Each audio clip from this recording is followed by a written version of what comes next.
पुराने बंगले में आए नए रिश्तेदार। Ronnie, get up, we are getting late. थोड़ी देर मम्मी, बस ये सीरीज खत्म करने दो प्लीज। टाइम देख रहे हो तुम, बस मिस हो जाएगी।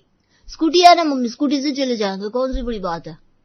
मैं नीचे जा रही हूँ, मेरे बिल्डिंग से बाहर निकलने तक अगर तुम नीचे नहीं आए तो तुम्हें जो फोन दिलाने वाली थी ना वो प्लान कैंसिल हो जाएगा। ये कहकर प्रीति आगे जाकर जैसे घर का दरवाजा खोलती है, सामने एक डिलीवरी एजेंट हाथ में एक नोटिस लिए खड़ा पाती है।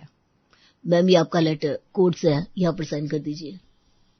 रिधिमा, ये देखो, मैं कह रहा था ना आज मैंने अपना राशि भविष्य पढ़ा है, गुड न्यूज आएगी। देखो आ गई गुड न्यूज।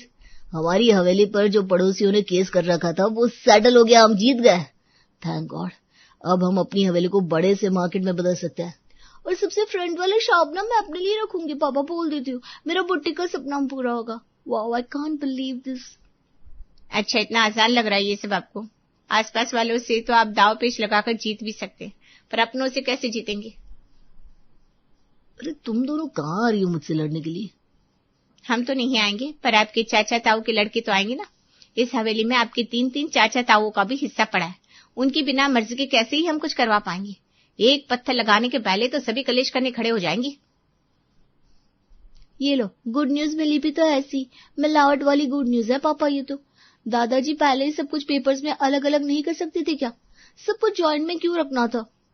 अब हमें कितनी प्रॉब्लम हो रही है। तीसरा घर। अरे क्यों नहीं कर पाएंगे मम्मी, बिल्कुल कर पाएंगे। वो होते कौन है मैं बताने वाले क्या करना है क्या नहीं करना है? तुम जानती नहीं हो, फिर भी अगर मेरा दिमाग सटका ना तो सभी का हिस्सा खाकर ऐसा बचाऊंगा ना कि डकार भी नहीं आएगी बाहर। यहाँ अपनी इतनी बड़ी प्रॉपर्टी पड़ी हुई है और मुझे अपने काम के लिए बैंक के चक्कर काटने पड़ रहे हैं। अब वही प्रॉपर्टी बिक गई तो झट में कितना कैश आ जाएगा हाथ में, स्टार्टअप डाल दूंगा। फिर जो लाइन लगेगी ना पापा लड़कियों की कि आप भी सोचते रह जाएंगे। आगे मैं आपको सारे काम से फ्री कर दूंगा और मम्मी तुम्हारे लिए भी बहू रानी आ जाएगी। जी करण बिल्कुल ठीक कह रहा है, 2 साल का तो है नहीं, 1 महीने में 27वां चढ़ जाएगा इसे। अभी तक सेटल नहीं है। बताइए, समझ लीजिए हमारी परिस्थिति देखकर भगवान ने सामने से दरवाजा खोला है। अब थोड़ी मेहनत तो हमें भी करनी पड़ेगी ना। आप अपने भाइयों से बात कीजिए। अरे क्या बात करूं, कहाँ से बात करूं? किन शहर में है वो लोग, कहाँ है, कुछ अता पता नहीं है। जब सब कुछ अलग हुआ था तब तो किसी की शादी भी नहीं हुई थी। अब शादी होकर सबके बच्चे बड़े हो गए होंगे। अच्छा तुम रुको, मैं पता लगवाता हूँ। श्रीवास्तव खानदान के तीनों परिवारों के पास खबर पहुंच चुकी थी, पर मसला ये था कि जिस हवेली का जिक्र लेटर में हुआ वो हवेली बेची जाए तो कैसे। अपनी आंखों में नोटों के बंडल देखते हुए सभी एक दूसरे से कांटेक्ट करके कोर्ट पहुंच जाते हैं। इन 10 सालों में कभी ये नहीं हुआ कि आप सब एक ही तारीख पर कोर्ट पहुंच जाए। कोई कभी पहुंचता था, कोई कभी। वो तो किसी तरह केस आपके फेवर में करवाया मैंने, नहीं तो ये हवेली चली जाती हाथ से। हम शुक्रगुजार है वकील साहब, पर अब इस हवेली को हम तीनों भाई बेचना चाह रहे हैं। वही तो देख रहा हूँ, जब हवेली बचानी थी तो मेरी फीस तक टाइम पर नहीं आ रही थी। आज जब बेचनी है तो मेरे लिए मिठाई आ गई। कभी साथ न दिखने वाले लोग एक ही लय में बात कर रहे हैं। यही तो कलयुग का रंग है विनीत जी। ये आदमी लॉयर है या मोटिवेशनल स्पीकर? प्रवचन पर प्रवचन दिए जा रहा है। हो गया भाई, रुक जा बेटा। एकमात्र यही लॉयर है जिसे हम तीनों से किसी से कोई फायदा नहीं है, वरना कोई अपना लॉयर उठाकर ले आएगा तो क्या पता चला उसके वकील ने केस उसी के फेवर में कर दिया। अब कलयुग हो या सतयुग, पेट तो पैसों से ही भरेगा ना वकील साहब। और ये हम तीनों देवरानी जेठानियां मिलकर तय कर लिया है कि हम इस हवेली को बेच देंगे। भाभी बिल्कुल ठीक कह रही है अंकल जी, मैं तो इनके साथ हूँ। आखिर भाभी के घर में जवान बेटा है, बहू रानी है। मैं अपनी जेठानी के साथ हूँ सर। रिधिमा भाभी की बेटी जवान है, उन्हें इसकी शादी भी तो करनी है। अब ये हवेली बिक जाएगी तो हम सबकी मदद हो जाएगी ना। ये तो अच्छी बात है कि आप तीनों एक दूसरे की सोचकर इस संपत्ति को बेचना चाह रही है। शायद यही प्यार देखकर आप तीनों के ससुर जी ने ये तय किया था कि इस पुश्तैनी हवेली को बेचने के लिए तीनों परिवार को पूरे 1 महीने के लिए साथ रहना होगा। जैसे ही आप लोगों की हवेली में 30 दिन पूरे होंगे, 31वें दिन हवेली बिकने को तैयार हो जाएगी। हम सबको 30 दिन के लिए एक साथ हवेली में रहना है? अच्छा, और तभी हम हवेली को बेच पाएंगे? ये तो बड़ा सही है हमारे लिए, क्योंकि हम तो हमेशा ही साथ रहना चाहते हैं। क्यों चाचा जी, क्यों बड़े पापा?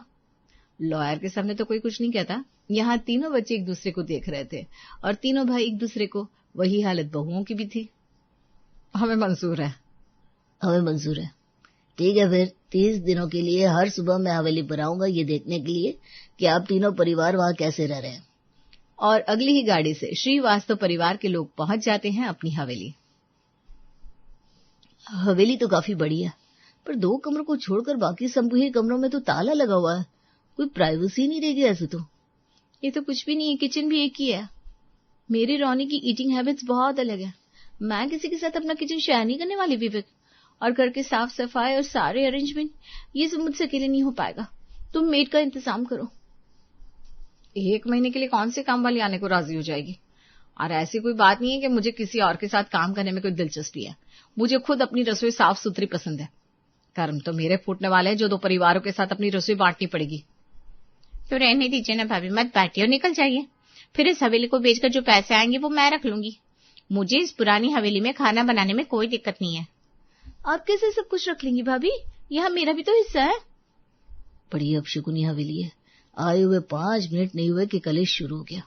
पता नहीं 1 महीना कैसे बीतेगा यहाँ। करण तो एक काम कर, हवेली की सफाई के लिए एक लेबर लेकर आ।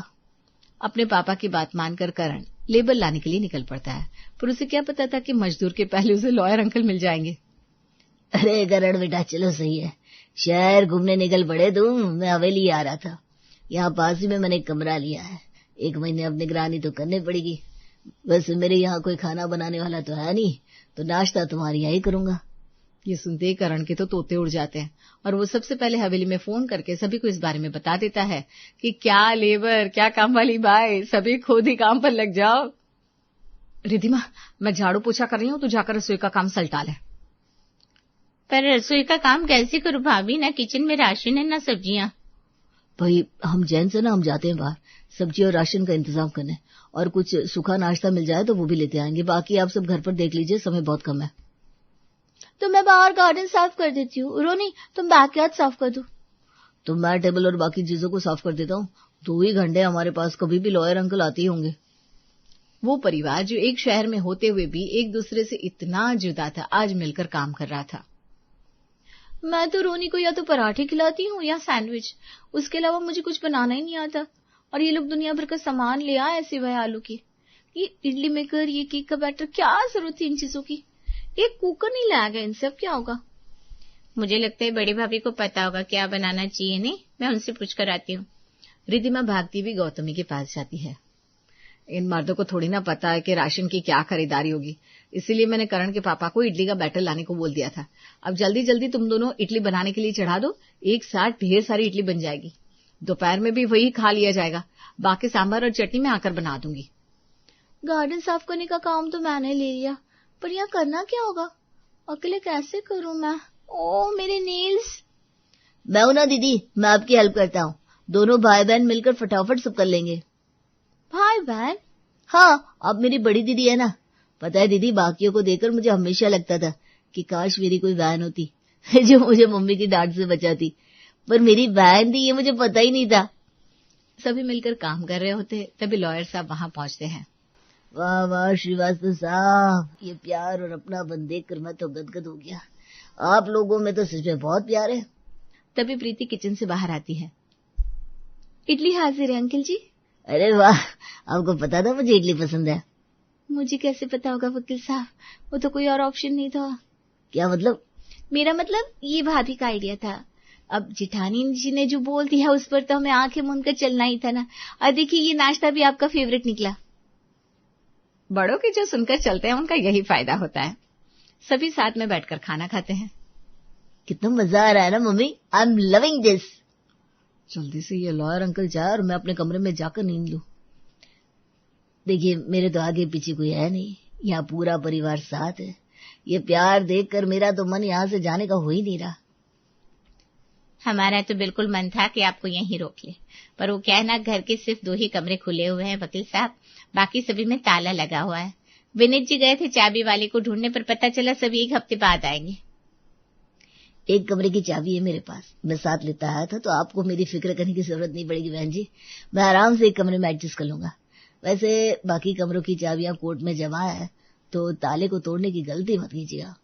और वैसे भी 30 दिनों की बात है, फिर तो आपको इस हवेली को बेचना ही है। आप लोगों में इतना प्यार भी है, तो 2 कमरों में आप लोग एडजस्ट कर लेंगे। बाकी बैकयार्ड है, हॉल है, आंगन है, 2 रूम के फ्लैट से तो लाख गुना बड़ी है हवेली। शाम के वक्त, अरे मोहित साहब, बच्ची ने गार्डन की इतनी अच्छी सफाई की है तो उस हिस्से का भी मजा लिया जाए। भाभी जी, स्टोव मंगवा लिया मैंने, हम जेंट्स चाय बना लेंगे, खुले आकाश के नीचे चाय पीने का मजा ही अलग है।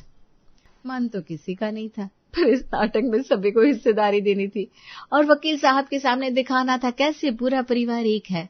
ये डिसीजन किसी मजबूरी में नहीं लिया गया है। वकील साहब के साथ मिलकर विवेक, विनीत और मोहित चाय की तैयारियों में लग जाते हैं। याद है भैया, बचपन में कैसे हम सब मिलकर इसी तरह लकड़ियों से नकली चूल्हा जलाते थे। हाँ, और विनीत हमेशा काम वाली बाई बनता था।